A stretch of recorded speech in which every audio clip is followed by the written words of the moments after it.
శ్రీ వారాహి తంత్ర జ్యోతిష్యం పరిహారాలు.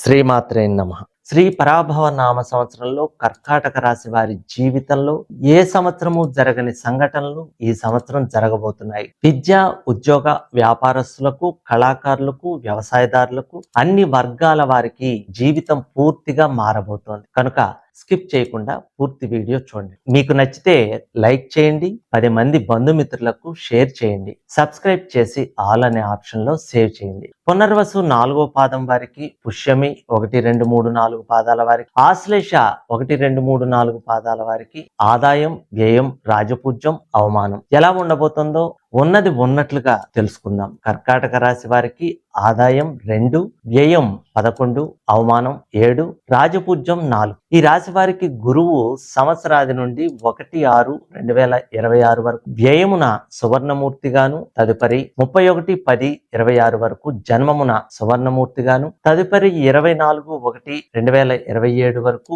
ద్వితీయమున లోహమూర్తిగాను, తదుపరి సంవత్సరమంతా రజితమూర్తిగా, శని సంవత్సరమంతా భాగ్యమున రజితమూర్తిగాను, రాహుకేతువులు సంవత్సరాది నుండి 5/12/26 వరకు 8, 2 రాసుల యందు సువర్ణమూర్తులుగా, తదుపరి సంవత్సరమంతా 7, 1 రాసుల యందు లోహమూర్తులుగా సంచరిస్తారు. ఈ సంవత్సరం గురువు వ్యయ జన్మ ద్వితీయ స్థాన సంచారం వలన శుభాశుభ మిశ్రమ ఫలితాలు ఉంటాయి. అక్టోబర్ వరకు అన్ని విధాల చికాకులుగా ఉంటాయి. తండ్రికి అనారోగ్యము, మనోవ్యాకులత, వృత్తి ఉద్యోగముల యందున అభివృద్ధి లేకపోవటం, నమ్మిన వారి వలన మోసపోవటం జరుగుతుంది. ఆరోగ్య విషయమును కూడా చికాకులు కలుగుతాయి, శ్రద్ధ వహించాలి. అష్టమ రాహు వలన ధనమునకు అంత ఇబ్బంది ఉండదు, కానీ మిగిలిన విషయాల్లో జాగ్రత్త వహించాలి. అక్టోబర్ నుండి జనవరి మధ్య కాలమున అన్ని విధాలుగా అనుకూలంగా ఉండి ధనలాభం కలుగుతుంది. ఉద్యోగులకు అధికారుల వలన ఇబ్బందులు కలిగి ఇష్టం లేని ప్రదేశములకు ట్రాన్స్ఫర్లు అవుతారు. పనుల ఒత్తిడి అధికమవటం, ఆరోపణలు ఎదుర్కోవాల్సి వస్తుంది. అధిక ధన వ్యయం. ఐటీ, సాఫ్ట్వేర్, కంప్యూటర్ ఉద్యోగులకు పనుల నుండి తప్పించే ప్రమాదాలు పొంచి ఉన్నాయి, కానీ ఆఖరి నిమిషమున నిలదొక్కుకోగలరు. ఏ ఉద్యోగులకైనా అంత లాభసాటిగా లేదు.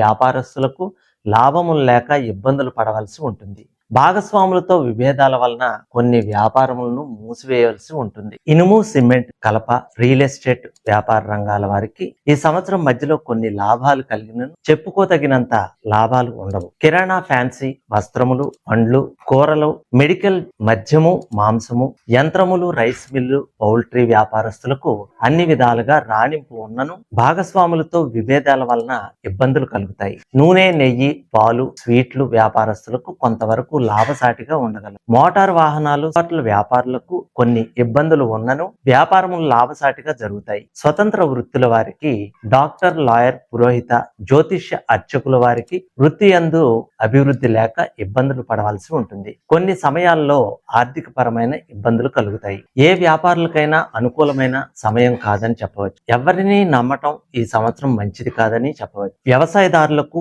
అన్ని పంటలు కలిసి వచ్చినను గిట్టుబాటు ధర లేక ఇబ్బంది పడవలసి ఉంటుంది.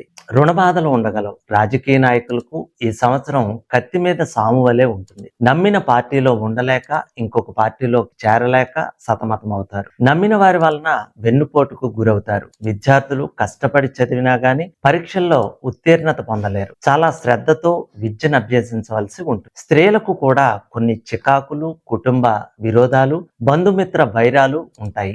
ప్రతి విషయంలోనూ ఆందోళనకరంగా ఉంటుంది.